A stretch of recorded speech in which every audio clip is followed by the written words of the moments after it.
Hello, this is an overview of the locations feature. I'm starting in the Yoco app. The first thing you'll want to do is set up a location. You can get there from two places. If you're in business settings, you'll see locations at the bottom here. If you're in the manage tab, you'll also see locations down here. Clicking on either will take you to the same place. Here you can see all of your locations. You can see I have a few set up. To add a location, you just click on add location. I can call it something like Bree Street, and I'm going to say whether I want it to be tracking stock just for that location or pull from shared stock. I'll say I want it to track stock separately. I'll click save, and now I'll have an extra location.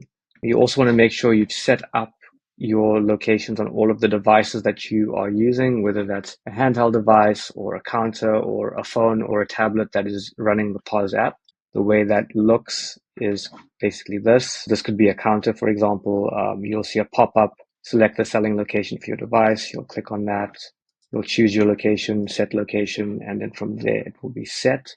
And now all of your sales are going to be tagged to the location that you set it to. So once you've done that, I can go back and show you. You can see also your sales. When you sell, it's going to be segmented by location. So if I go to the sales tab and go to sales history, I can set it to a certain location. So if I click Canal Walk, I'll see just the sales for Canal Walk. It's a similar thing in sales reports. I can filter by my location. So if I click on Kloof Street, see these are my sales for Kloof Street. The other place you can see it is in your products report over here.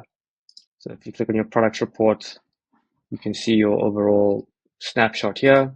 But if I click on specific location, it's going to show me just for that one location. So it gives you these much more granular views of how your sales are doing and how your different products are doing across locations. The other aspect would be stock management. So if I click on the stock tab from the manage tab, you'll see that I have these two products here, and I can actually see how much stock I have by location. So 29 Cokes at Canal Walk, 39 Cokes at Kloof Street, for example. And as you're selling with these different locations, these numbers are obviously updating. So that's giving you a much more granular view of your inventory as well. So that's essentially the locations feature. You want to set it up in the Yoco app, make sure all of your devices have been set to the location that you want. And from there, you'll be able to track your stock at a more granular level and track your sales and also your individual product performance according to each location.